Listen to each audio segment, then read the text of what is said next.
If you are waking up at 3 a.m. with an idea, then you're onto something.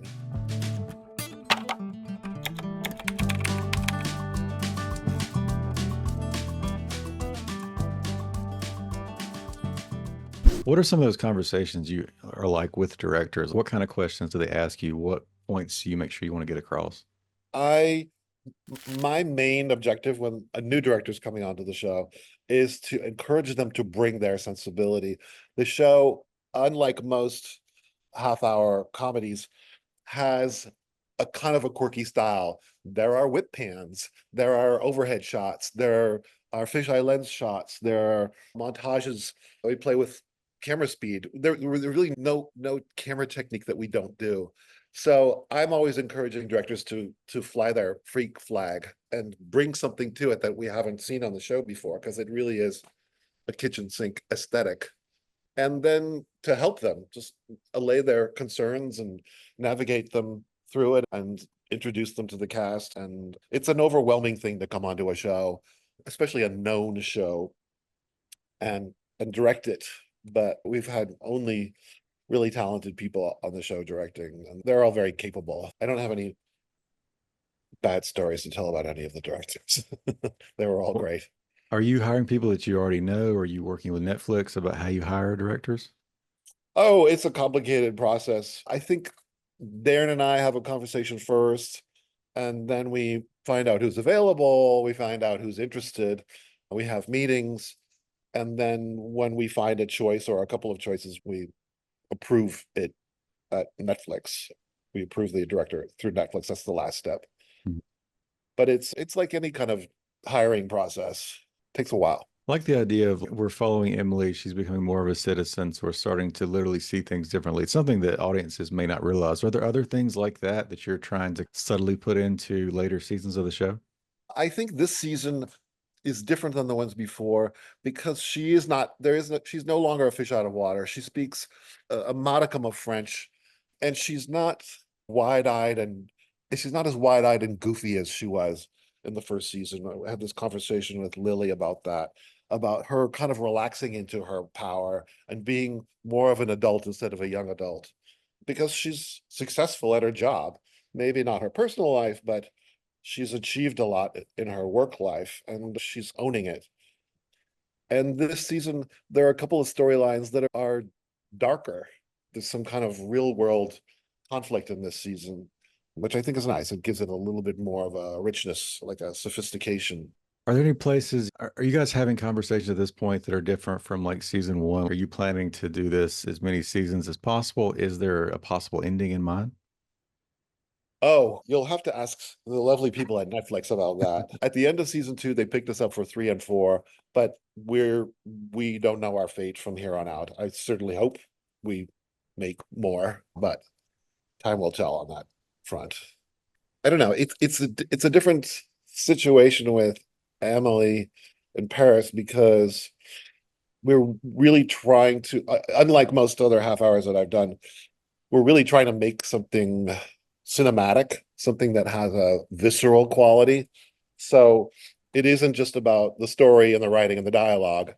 It is about those things first and foremost, but there are set pieces, there are montages, there are musical numbers, there we go to different locations and we can just be visual. There are a lot of sequences this season that are just purely visual, and I love doing that. I love being able to tell stories with pictures rather than just dialogue. You've done over 16 episodes now. Are you trying to like push yourself in new ways with each episode, or is there like a certain episode each season you want to do something different? I'm the directing producer. I'm an executive producer on the show. So I'm what's known as the directing producer. So I'm there all the time on the set anyway. I help hire the other directors, and I'm there for them to make sure they have everything they need and to provide connectivity to previous episodes where somebody's saying something and it references what happened in a previous episode. I'm there all the time. So it isn't really just about the ones that I direct. It's every episode. But yeah, worked on a show this long before. Actually, that's not true. I worked on Younger for a long time, but I was just a director. I think the challenge is to keep coming up with new ideas and new locations, new stories after four seasons. It's you don't want to repeat yourself. What were some of the movies you were referencing or talking about when you were trying to come up with a look for the show? We talked, I love French film and have seen many movies. That wasn't really the reference point. We were really talking about An American in Paris and Gigi of doing an updated version of that because it isn't a French television show. It isn't like French cinema, the show. It's very much an American perspective. That's why you don't see garbage cans. That's why you don't see graffiti and long lines of tourists outside of restaurants. It's because I think as an American, you go to Paris and it's so beautiful and you romanticize it in your head. So I think we're trying to create that experience of going to Paris for the first time. And that was what we were doing in the first season, certainly. I think our sensibilities changed a little bit, and we're showing a little bit more of different sides of Paris. We do actually see occasional graffiti, some of the edgier parts of Paris we've shown. So we're trying to, since she's a French citizen now, we're trying to be more holistic about Paris. Oh my God, Mindy, do you know what I saw on my run? Hot men everywhere. I guess I've just been so focused on Gabrielle and Alfie that I forgot what it feels like to be single. Oh. And now that I'm not with either of them, You're not with Alfie? I wanted to make movies and nobody was writing scripts for me when I was in film school. So I learned to write because I wanted to direct. And to me, they're hand in hand. When I write, I think in pictures. And so there's a connection between the two. There's a lot of overlap. And directing is a form of authorship. And also, when you're directing, either in rehearsal or they're there on the day, the line that made so much sense on the page doesn't make sense standing there or doesn't sound right. So you're rewriting on set. It happens a lot, it happens a lot in TV. You get up there, or you think of a better joke, or you think of a joke where there wasn't one, or you realize it's too long and you need to trim it down, that they instead of 3 sentences, it can be one. There's directing while you're writing and there's writing while you're directing. They are the same in my mind. When you have an idea that you want to turn into a spec script, film or TV, would you say I would imagine you have many ideas and one rises to the top. Is it something that you find an obsession over a certain story, or what makes one kind of rise? Obsession is a good word to use because I do think of ideas, or I'll think of a title or just a character or something like that and try to throw ideas at it. And usually after a couple of days, it dismantles. I'm actually in the beginning process of writing a spec script, a feature, and just coming up with random ideas and writing them down and putting them in a file and collecting them and trying to figure out what kind of movie it is and who the characters are, what's that person's arc. And I have this measure, it's 3 a.m. There's a really good idea. If you don't have a pad by your bed, you get up and I write in soap on the bathroom mirror what the idea is. But if you are waking up at 3 a.m. with an idea, then you're onto something. And you have to keep fostering that excitement.